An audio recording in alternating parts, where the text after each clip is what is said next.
Tanamlah pakai akal, jangan hanya pakai otot. Itulah pesan dari Profesor Cabai Mas Budi. Assalamualaikum warahmatullahi wabarakatuh, sahabat petani semua.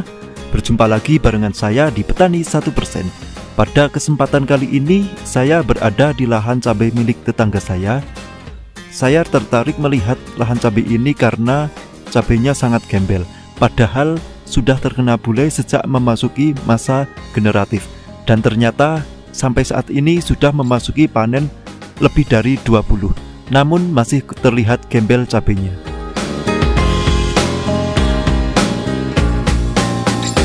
Oke sahabat tani semua, langsung saja kita cari orangnya, karena katanya hari ini dia panen. Nah, itu dia orangnya. Sahabat tani semua, dikarenakan yang punya lahan ini tidak berkenan tampil di video, maka kami sudah berbincang di balik layar. Maka saya akan mencoba menjabarkan sendiri apa yang tadi kita perbincangkan.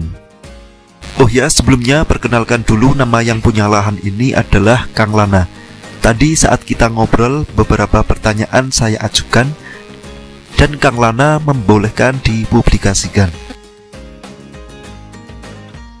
Pembahasan yang pertama adalah pupuk dasar. Pupuk dasar yang Kang Lana pakai seperti umumnya yang dipakai para petani cabai, yaitu kohi kambing yang sudah difermentasi, kemudian ditambah NPK subsidi sebanyak 15 kg, ditambah lagi dengan fosfat sebanyak 30 kg untuk tanaman sekitar 700 batang. Untuk bedengan cukup tinggi dan lebar, jadi sistem perakaran bisa sempurna dan akan berpengaruh ke pertumbuhan tanaman, serta pembuahan cabai jadi cukup gembel.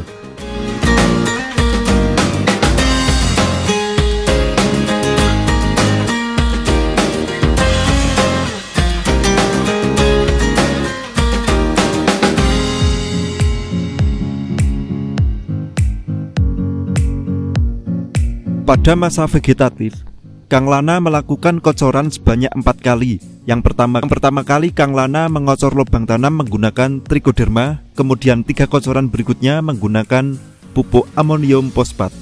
Kemudian setelah memasuki masa generatif, Kang Lana melakukan kocoran pertama menggunakan Posca subsidi, kemudian pengocoran kedua di masa generatif juga menggunakan NPK subsidi yang sama, namun ditambah dengan NPK 16 dan monokalium fosfat dengan takaran 2 NPK subsidi, 2 NPK 16 dan 1 kg monokalium fosfat ke dalam air 200 liter. Padahal ini masih musim hujan, tetapi Kang Lana sangat berani dan mantap memberikan pupuk susulan dengan cara dikocor, padahal hujan hampir tiap hari masih cukup lebat. Kemudian dikocor lagi pada saat memasuki panen ke-15.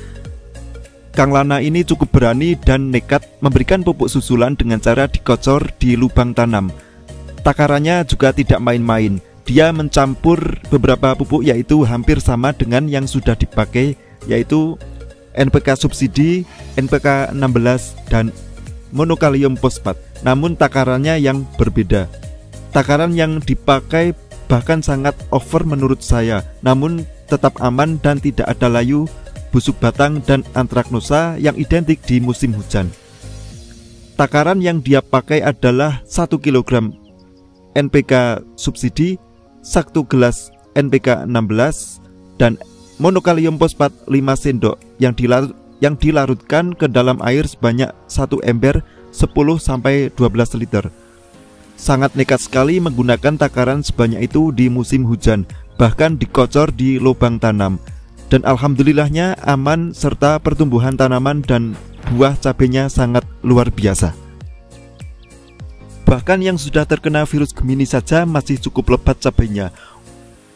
Untuk fungisida, Kang Lana ini menggunakan Mancozeb dimix dengan carbendazim dengan interval 7 hari sekali. Wejangan dari pemilik lahan ini yaitu jangan meniru adegan ini karena berbahaya. Karena menurut dia keberhasilan ini merupakan Gebejan karena dia cukup nekat memberikan pupuk susulan dengan takaran over serta dengan cara dikocor di lubang tanam, dan tentunya bertolak belakang dengan metode Mas Udin. Perlu diketahui juga, Kang Lana ini mengaplikasikan trichoderma tiap 15-20 hari sekali untuk jagan-jagan katanya, dan berani nekat dengan mengoverkan kocoran karena tanaman yang ini hanya sedikit, yaitu sekitar 700 batang. Bisa dibilang sedang melakukan eksperimen atau percobaan, jadi jangan ditiru bagi sahabat tani semua. Kesimpulan dari video ini adalah, bagi para sahabat tani jangan terpaku dengan suatu metode tertentu dalam budidaya cabai, karena tiap lahan, tiap daerah akan berbeda tingkat keberhasilannya dengan pengolahan dan perawatan lahan yang berbeda. Jadi yang lebih mengetahui karakteristik tanah atau lahan adalah para sahabat tani sendiri, dan harus tahu bagaimana yang akan dilakukan.